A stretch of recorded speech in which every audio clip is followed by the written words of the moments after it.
সুজির হালুয়া আমার সবসময়ই একটা পছন্দের খাবার ছিল। তবে যেটা এই যে ঝুরঝুরা হালুয়া কিংবা যেটা কেটে কেটে শক্ত হালুয়া করা হয় সেটাই আমার সবথেকে বেশি ভালো লাগে।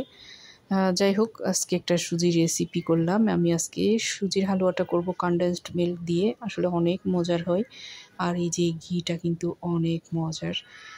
যাই হোক, এখান থেকে আমি প্রায় 2 টেবিল চামচের মতো ঘি দিয়ে দিয়েছি। তারপর হচ্ছে 1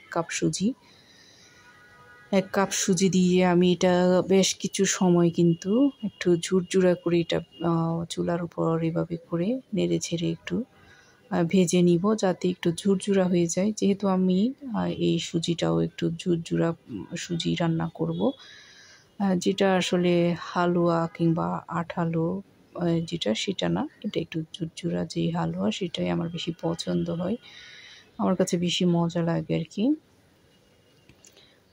যাই হোক, এখানে দিয়ে দিয়েছি 1/4 চা চামচ হচ্ছে লবণ, আর হচ্ছে 1/4 চা চামচের মতো দিয়েছি এখানে দারচিনি গুঁড়া, আর 1/4 চা চামচের মতো দিয়েছি এলাচ গুঁড়া।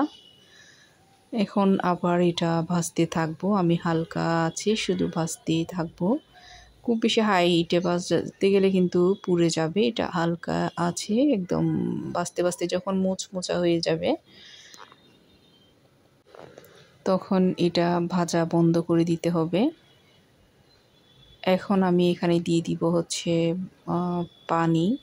আমি সিদ্ধ গরম পানি দিব। তার আগে আমি এখানে দিয়েছি 2 টেবিল চামচের মতো কাঠবাদাম কুচি। এগুলো হচ্ছে কাঠবাদাম, আমি কুচি কুচি করে রেখেছি। যে কোনো বাদাম দিতে পারবেন, কোনো সমস্যা নেই। তারপরে কিশমিশ দিয়েছি প্রায় 2 টেবিল চামচের মতো কিশমিশ এখানে দেওয়া গিয়েছে। তারপর আর একটু হালকা একটু নেড়ে চেড়ে নিচ্ছি। এখন দিয়ে দিব আমি এখানে পানি। 1 কাপ সুজির জন্য আমি প্রায় 2 কাপের মতো পানি দিয়েছি এখানে। দেখেন, সুজি এমন একটা জিনিস, পানি দেওয়ার সাথে সাথে কিন্তু টেনে নিল। আমি চুলাটা অফ করে দিয়েছি, আসলে অনেক বেশি ফুটে আসছিল, কারণ অনেক গরম হয়ে গিয়েছে সুজিগুলা। আর যে পানিটা দিচ্ছি সেটাও কিন্তু একদম সেদ্ধ পানি। যাই হোক, এখন দিয়ে দিচ্ছি প্রায় 1 কাপের মতো কনডেন্সড মিল্ক কিন্তু আমি দিব এখানে। 1 কাপ সুজির জন্য 1 কাপ কনডেন্সড মিল্ক দিতে হবে। আমি পুরা কৌটাটা দিয়ে দিব। 2 বার করে প্রথমে একটু মিক্স করে নিচ্ছি। আমি একটু চেক করে দেখেছিলাম যে এটা মিষ্টি কম হয়েছে, যার কারণে আমি আরও দিয়েছি।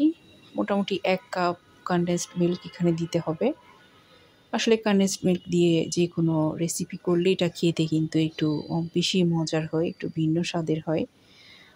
তাই আর কি, আপনারা চাইলে ট্রাই করে দেখতে পারেন, মজা হয় কিন্তু। এই যে আমি আস্তে আস্তে করে একদম লো হিটে এই সুজিগুলা ভাজতেই থাকবো, আর আরও কিছুটা কনডেন্সড মিল্ক দিব। তারপর হচ্ছে যখন এটা এভাবে নাড়াচাড়া করতে করতে প্যানের গা ছেড়ে আসবে, তখনই আমি এটা নামিয়ে নিব। দেখতে পাচ্ছেন আরও বেশ কিছু কনডেন্সড মিল্ক আমি দিয়ে দিয়েছি, আর হালকা আছে আমি এটা নাড়াচাড়া করেই যাব। যখন এটা প্যানের গা ছেড়ে আসবে তখন কিন্তু এটা নামিয়ে তারপর হচ্ছে পরিবেশন করব। আর এটা ঠান্ডা হয়ে গেলে তখন দেখা যাবে আরও ঝুরঝুরা হয়ে যাবে একদম। আর এটা কিন্তু খেতে অনেক বেশি মজার হয়েছিল। যেহেতু আমার খুব বেশি খেতে ইচ্ছে হয়েছে, আমি কিন্তু এটা চুলা থেকে নামানোর সাথে সাথে খাওয়া স্টার্ট করে দিয়েছি। একটু সাজিয়ে নিয়েছিলাম প্রথমে, এই যে কিছুটা বাদাম আর হচ্ছে কিশমিশ দিয়ে আমি উপরে একটু সাজিয়ে নিয়েছি।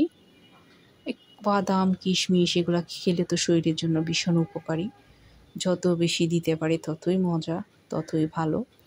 এই যে সাজিয়ে নিয়েছি এভাবে করে। আসলে আমার খুব খেতে ইচ্ছে করছিল, তাই আমি খেয়ে নিয়েছি খুব তাড়াহুড়া করে।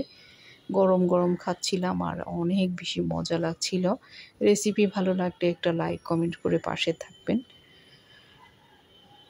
ইউটিউব থেকে দেখে থাকলে আমার চ্যানেলটাকে সাবস্ক্রাইব করে দেবেন, আর ফেসবুক পেজ থেকে যারা দেখবেন আমার পেজটাকে ফলো দিয়ে আমার পাশে থাকবেন। আজ এতটুকু। আসসালামু আলাইকুম সবাইকে, আল্লাহ হাফিজ।